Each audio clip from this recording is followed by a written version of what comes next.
ये आपके सामने है दूसरा question.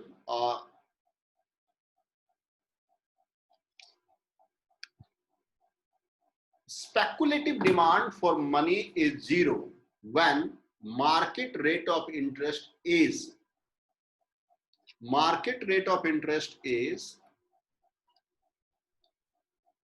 more than critical level, more than market rate but less than critical level, less than the market rate and the lowest। यहां पे ये क्या है? कौन कह रहा है ए है और कौन कह रहा है डी है?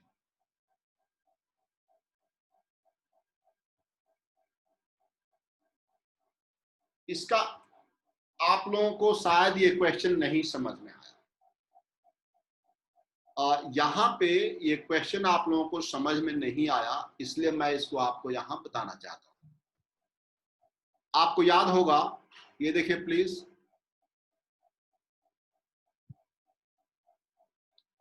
यहां पे आपके पास मनी डिमांड है और यहां पे आपका रेट ऑफ इंटरेस्ट होता है। ये आप देख सकते हैं, यहां पे demand for money is perfectly elastic हो जाता है और इसे ही हम क्रिटिकल रेट ऑफ इंटरेस्ट के नाम से जानते हैं। This is called critical rate of interest, critical ROI. यानी इसके नीचे यदि रेट ऑफ इंटरेस्ट रहेगा तो डिमांड फॉर मनी क्या होगा? मतलब बहुत ज्यादा परफेक्टली इलास्टिक हो जाएगी डिमांड फॉर मनी। लेकिन यदि इसके ऊपर रेट ऑफ इंटरेस्ट रहता है कहीं पर भी, तो आपके सारे के सारे पैसे आप कहां लगाएंगे? बॉन्ड में लगा देंगे आप।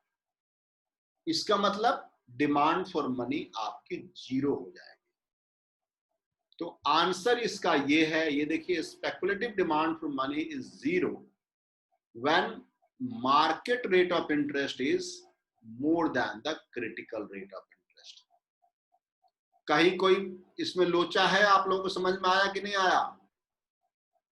तो इसका आंसर ए है। समझ में आ रहा आप लोगों को कि नहीं?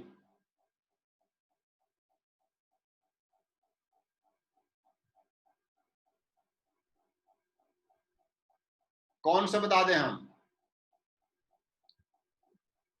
संतोष जी क्या बता दें हम आपको?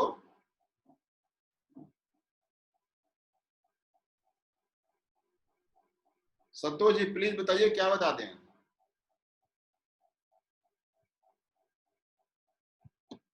आप ये देखिए संतोष जी, यदि रेट ऑफ इंटरेस्ट आपका ये है, ये रेट ऑफ इंटरेस्ट है, तो यहां पे इनफाइनाइट होगा और इसके ऊपर कहीं पर भी होगा तो ये आपका speculative demand for money zero होगा। स्पेकुलेटिव डिमांड क्या होता है पहले पता है आप लोगों को?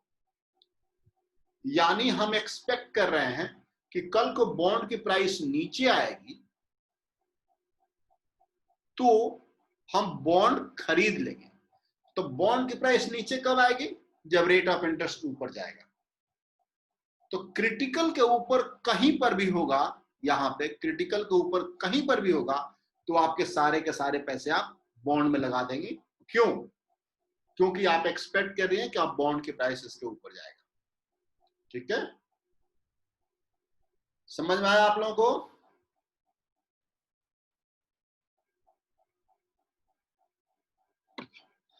आर मैक्स और आर मिन का मतलब तो यहां पे संतोष जी सुन लीजिए पहले, आपको शायद या कुछ बच्चे वेट कर रहे हैं, थोड़ा उसको मैं बुला लेता हूं उनको, उन बच्चों को। ठीक है, प्रीति झा वेट कर रही हैं, अनुराधा प्रधान वेट कर रही हैं, गौरी शाह।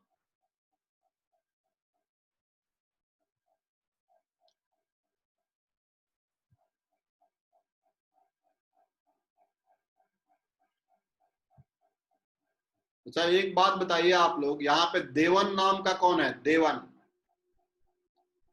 देवन नाम के कौन है? देवन, देवन वो मेरे स्टूडेंट है नहीं।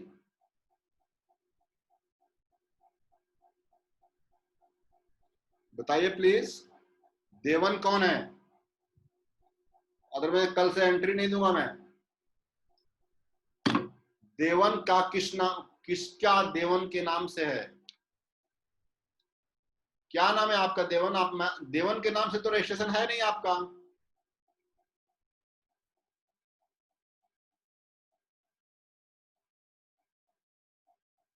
देवेंस का देवन। अच्छा ठीक है, ठीक है, ठीक है, ठीक है।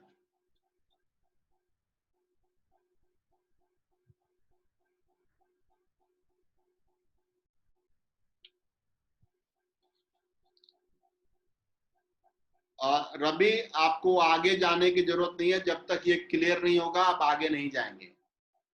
ग्रुप में क्या डिस्कस करेंगे? यहां डिस्कस नहीं होगा, ग्रुप में क्या डिस्कस होगा? ध्यान से फिर से बता रहा हूं मैं। क्रिटिकल रेट ऑफ इंटरेस्ट वो होता है जहां पे डिमांड फॉर मनी आपके परफेक्टली इलास्टिक हो जाती है, एंड वो जो सिचुएशन होता है उसे हम लिक्विडिटी ट्रैप कहते हैं। मान लेते हैं कि ये वाला जो रेट ऑफ इंटरेस्ट है that is called critical rate of interest.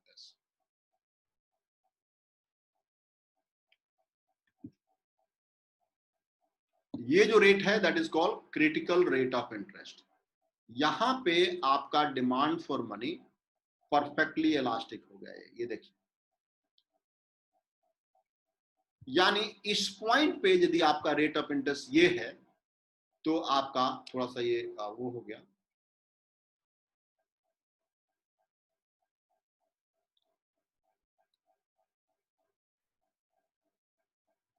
यदि आपकी रेट ऑफ इंटरेस्ट ये है तो आपका demand for money perfectly elastic है। यानी स्पेकुलेटिव डिमांड, ये चूंकि रेट ऑफ इंटरेस्ट से रिलेशन है, इसका ध्यान समझिए आप लोग। मैंने आपको अपने मेन वीडियो में, जिसमें आपको पूरा फुल कोर्स है, उसमें आपको बताया है हमने कि जब रेट ऑफ कीन्स का कंट्रीब्यूशन था कि demand for money is inversely related with rate of interest. यानी यदि रेट ऑफ इंटरेस्ट कम होगा तो प्राइस ऑफ बॉन्ड बढ़ेगा, बढ़ करके एक मैक्सिमम लेवल पर जाएगा। यानी ये देखिए, यहां पे मैं फिर से बता रहा हूं, ध्यान समझिए। यदि रेट ऑफ इंटरेस्ट नीचे आता है तो प्राइस ऑफ बॉन्ड ऊपर जाएगा।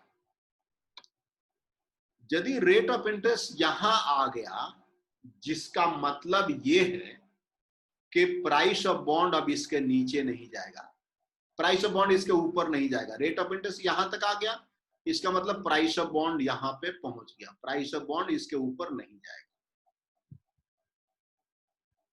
अब इनका ये कहना था कि यदि रेट ऑफ इंटरेस्ट बढ़ेगा, ये देखिए, रेट ऑफ इंटरेस्ट बढ़ेगा तो प्राइस ऑफ बॉन्ड नीचे आएगा। प्राइस ऑफ बॉन्ड नीचे आएगा यानी हम एक्सपेक्ट कर रहे हैं, स्पेकुलेट कर रहे हैं, आशा कर रहे हैं कि बॉन्ड की प्राइस नीचे आएगी, इसीलिए हमारे पॉकेट में पैसा है कि जैसे ही बॉन्ड की प्राइस नीचे आएगी हम उसको खरीद लेंगे। तो कब खरीदेंगे? कब बॉन्ड की प्राइस नीचे आएगी आपकी? जब रेट ऑफ इंटरेस्ट इसके ऊपर होगा कहीं पर भी, जब रेट ऑफ इंटरेस्ट इसके ऊपर होगा कहीं पर, तब बॉन्ड की प्राइस नीचे आएगी। और बॉन्ड की प्राइस नीचे आएगी इसका मतलब कि आपकी प्रॉफिट के चांसेस हैं। तो इसके ऊपर कहीं पर भी आपके demand, speculative demand for money zero हो जाएगी, क्योंकि सारा का सारा पैसा आप बॉन्ड में लगा देंगे। एक बार और मैंने उसमें बताया आपको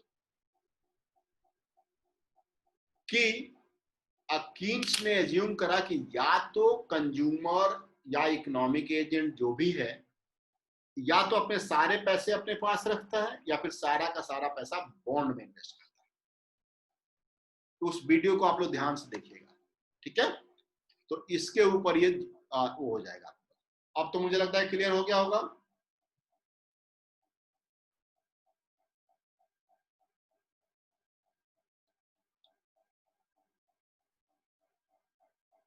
ठीक है, ओके। अब हम थोड़ा इसको यहाँ पे और भी हम यहाँ पे इसको डिस्कस करना चाहते हैं, ठीक है।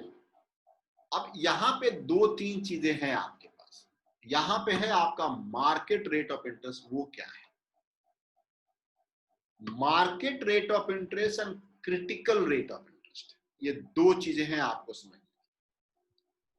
कोई बता सकता है मार्केट रेट ऑफ इंटरेस्ट क्या है and critical rate of interest क्या है? बता सकता है आप लोग? बताओगे बच्चों आप लोग क्या?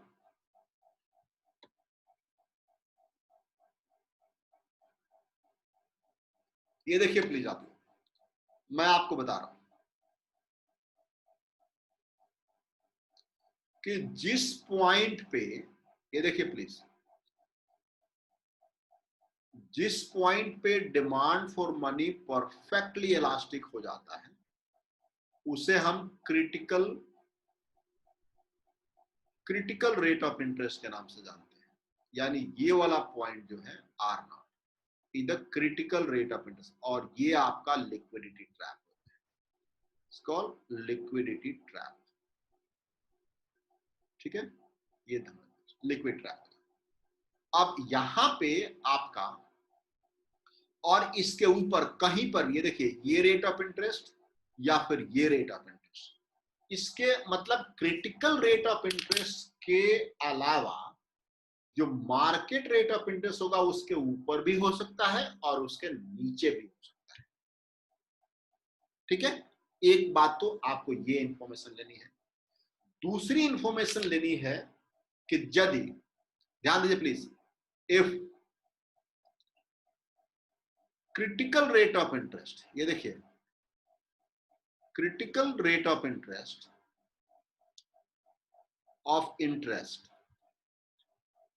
is equals to market rate of interest ROI, then ध्यान समझना, then LM curve is what? LM curve is what? Horizontal हो जाता है, and monetary policy become ineffective. Monetary policy ineffective. समझ में आ रहा है आप लोगों को कि नहीं आ रहा है? अब उसको भी मैं आपको यहां बताता हूं मॉनेटरी पॉलिसी इनफेक्टिव कैसे है। अभी बताते हैं मॉनेटरी पॉलिसी इनफेक्टिव कैसे है। देख लीजिए मॉनेटरी पॉलिसी इनफेक्टिव कैसे है। आपको याद होगा कि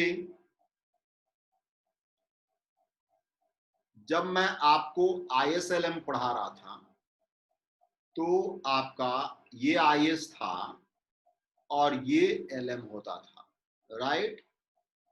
एंड इस केस में आपका फिस्कल एंड मॉनेटरी पॉलिसी दोनों ही कुछ ना कुछ इफेक्टिव या इनफेक्टिव होती थी। लेकिन एक स्पेशल केस है, उसमें आपका LM कर्व हॉरिजॉन्टल हो जाता है, यहां पे ROI होता है, राइट। LM कर्व हॉरिजॉन्टल हो जाता है यानी ये LM बन जाता है और आपका IS ऐसा रहता है। अब यहां पे चूंकि ऐसी सिचुएशन है, ध्यान दीजिए मैं कहां से इसको कनेक्ट कर रहा हूं। रेट ऑफ इंटरेस्ट जो है यहाँ पे, कोई वेट कर रहा है यार, इतना मतलब समझ में नहीं आ रहा मुझे क्यों ऐसा लोग कर रहे हैं।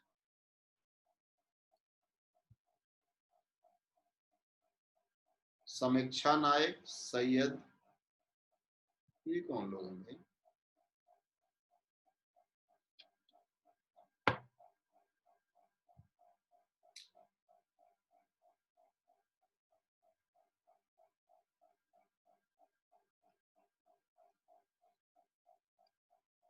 प्लीज इस बात का आप लोग ध्यान रखिए कि नेक्स्ट टाइम से मैं 2:05 के बाद अलाउ नहीं करूंगा, ठीक है। इस केस में मैं, आप ध्यान समझिए इस सिलसिले में क्या बताने को, अच्छी बात है रवि जी। यहां पे जो रेट ऑफ इंटरेस्ट ये है, यानी क्रिटिकल एंड मार्केट दोनों बराबर है। क्वेश्चन यहां पे आपको कंफ्यूज कर देगा कि critical rate of interest and market rate of interest दोनों बराबर है, इसका मतलब एलएम आपका हॉरिजॉन्टल हो गया।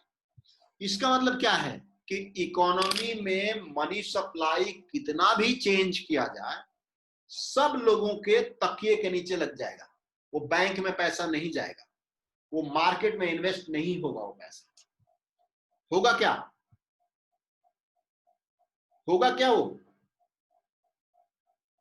नहीं होगा, बिकॉज कि मनी अब कोई रेट ऑफ इंटरेस्ट नहीं पे कर रहा है।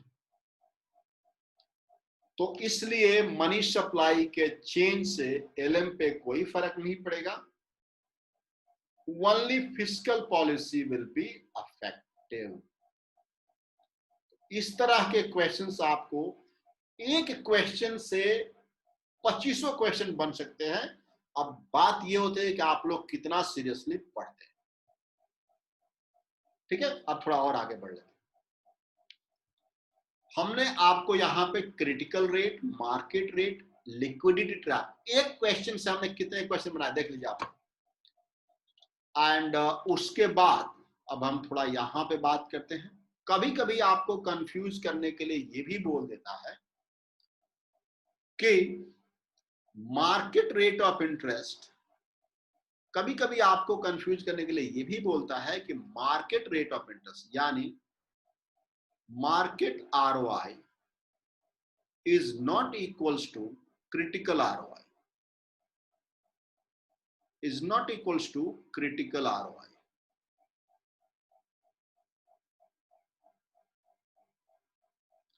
क्रिटिकल ROI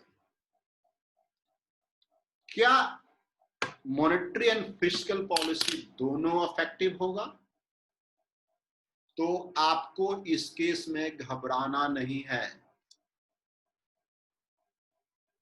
ये नॉर्मल सिचुएशन है जहां पे IS and LM, IS and LM दोनों ही अपने नॉर्मल शेप में होते हैं एंड उसके अकॉर्डिंगली इनका इफेक्टिवनेस डिसाइड होगा।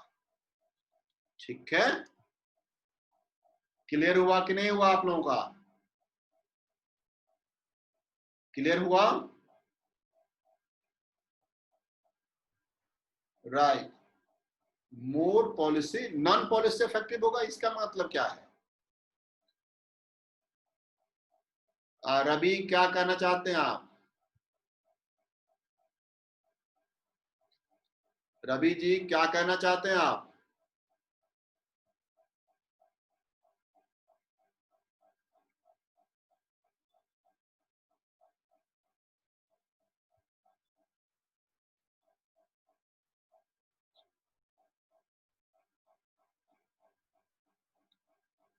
Monetary policy and fiscal policy दोनों यहां पे इफेक्टिव होगा।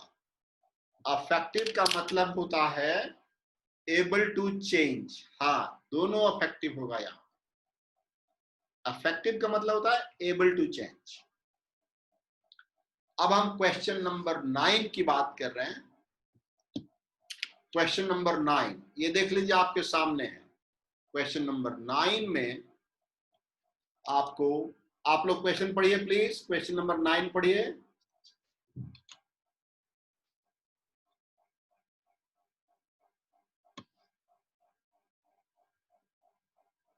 क्वेश्चन नंबर 9 है कि positively slope aggregate supply curve indicates that, यहां पे आप ध्यान दीजिए,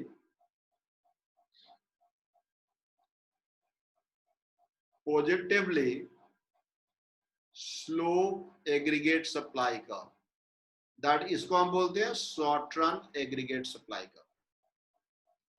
हम आप लोगों से आंसर नहीं पूछ रहे हैं, I am very sorry to say that. Answer तो नीचे लिखा है, मैं दिखा दूं आप लोगों को क्या? रवि आंसर दिखा दूं आपको?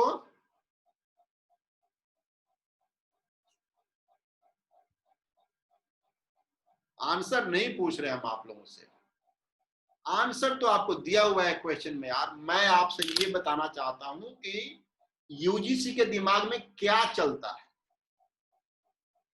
इन्हीं सबसे नेक्स्ट टाइम आपके इन्हीं ऑप्शन से क्वेश्चन देगा वो, और कुछ नहीं देगा, बता रहे हैं आपको। आंसर मैं दिखा दूंगा यार आपको, टेंशन मत लो, आंसर की बात नहीं है। ये देखिए आपके पास, यहां पे आपके पास प्राइस होता है और यहां पे इनकम। एक एग्रीगेट डिमांड भी बनेगा यहां पे। अब इसके ऑप्शन पे इसके विचार करते हैं, इसके ऑप्शन पे थोड़ा विचार करते हैं। क्या ऑप्शन है भाई?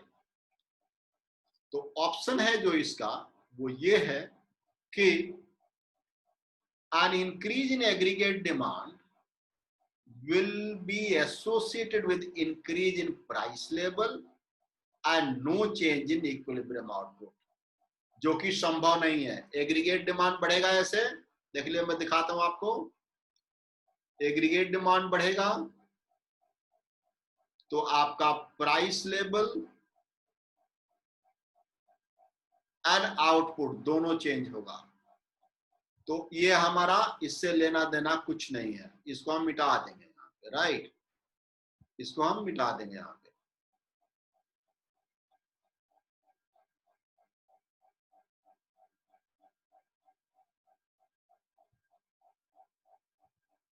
ठीक है, ये एग्रीगेट डिमांड।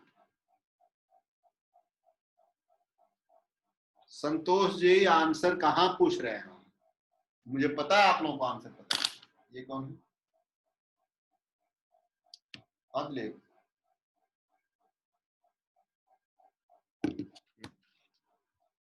ठीक है। दूसरा केस देखिए इसका, an increase in aggregate demand will be associated with increase in both price level and equilibrium output। obviously इसका आंसर आपके सामने है कि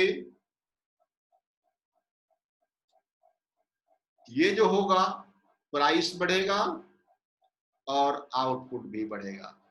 ठीक है, तीसरा ऑप्शन पे हम विचार करते हैं इसके, एक बार तीसरा ऑप्शन पे विचार कर लेते हैं।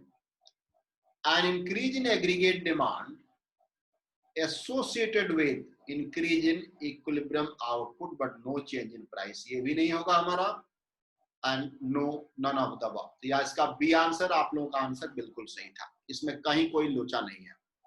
अब आप मेरे पॉइंट ऑफ व्यू से देखिए,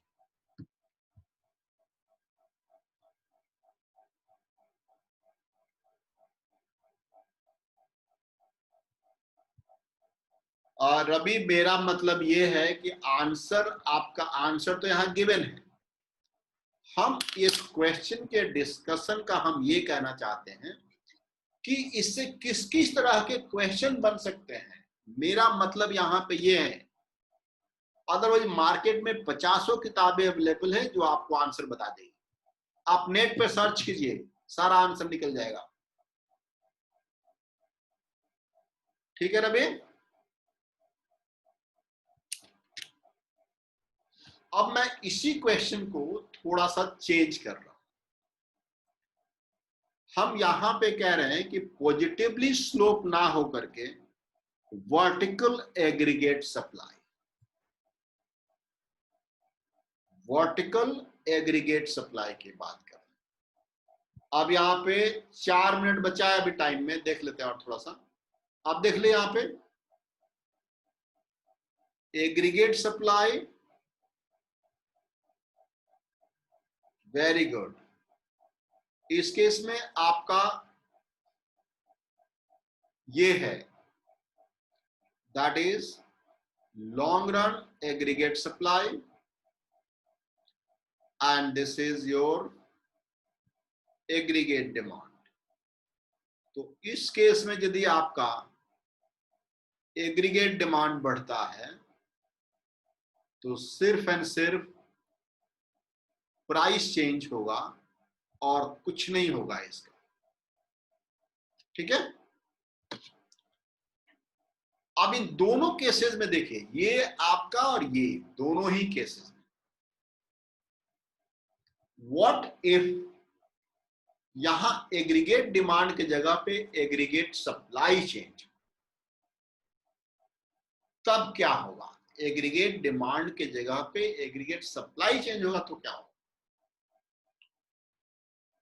अब इन दोनों केसेस में एग्रीगेट सप्लाई हम बता रहे हैं।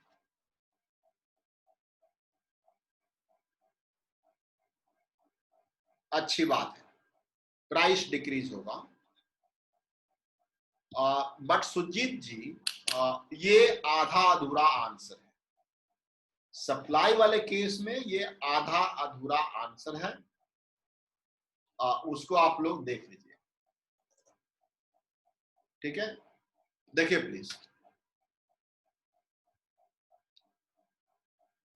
अब मैं इसको ना दोनों को एक ही साथ बना रहा हूं, दोनों को एक ही साथ का मेरा मतलब ये है कि ये आपका एग्रीगेट डिमांड, ये आपका शॉर्ट टर्म एग्रीगेट सप्लाई यानी पॉजिटिवली एग्रीगेट सप्लाई, एंड ये देखिए ये आपका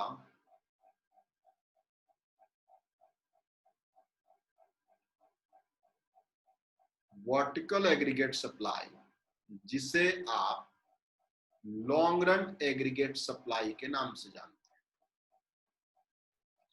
और ये आपका यहां पे प्राइस और ये आपकी आउटपुट। नाउ पहले क्वेश्चन पे हम आते हैं कि एग्रीगेट सप्लाई बढ़ता है, बढ़ता है, इसका मतलब कि ये आपका इस तरीके से शिफ्ट है SRAS1। अब यहां पे आपका short run and long run दोनों का अंतर आपको समझाना पड़ेगा। टाइम खत्म हो गया, अब 5 मिनट के बाद फिर से कनेक्ट करते हैं आप लोगों को, ठीक है? Thank you.